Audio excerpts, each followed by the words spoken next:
You don't know what goes on behind these eyes. You don't know the loneliness hidden inside. Hey everybody, it's Mike T, playing some GodFall, probably playing some GodFall, wanna be playing some GodFall. What is going on, everybody? Happy to be here, hope you're doing okay. And what do we have today? I love this build. It is one of my favorites to play. I call this one the Dark Illumina. It is a longsword build based on weapon technique damage. Dark Illumina. The reason I chose this name, you guessed it, void damage. Right here we have Izzle's Sable Longsword, coupled with one of my favorite pole arms, the Void Sight. The cool thing about Void Sight is its primary affects both weapons. That is extraordinary, my friends. Why is it extraordinary? Because I don't want to use the polearm.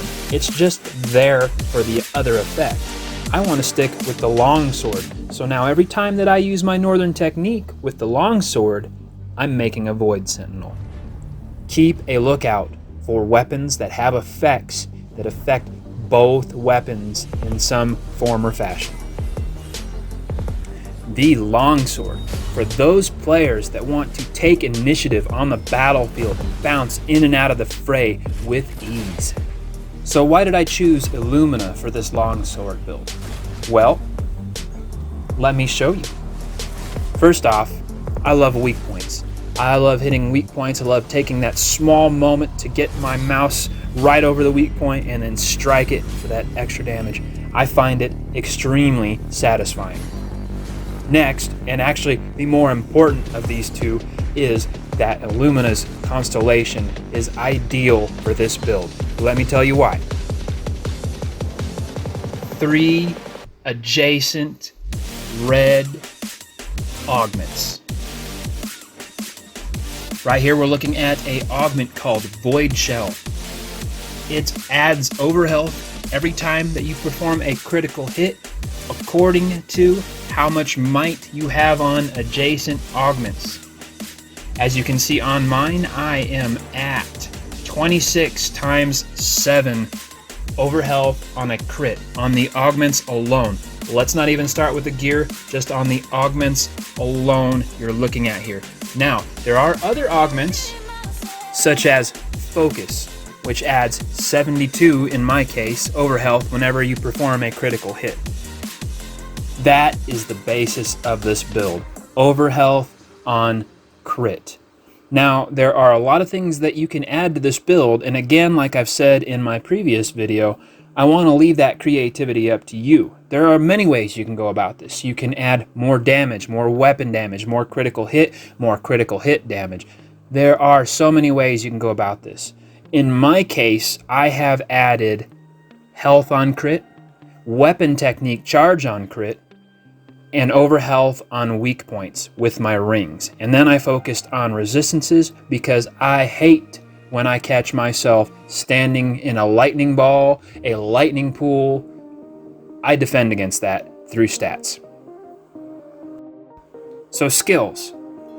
Honestly, there is one skill I would say is required for this, and the rest are up to you, but you need to get weapon techniques. This build is centered around what a longsword can do.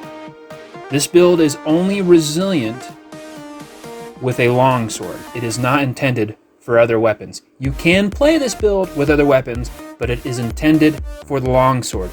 The reason being is because the longsword gives you access to iframes and hit and run dash.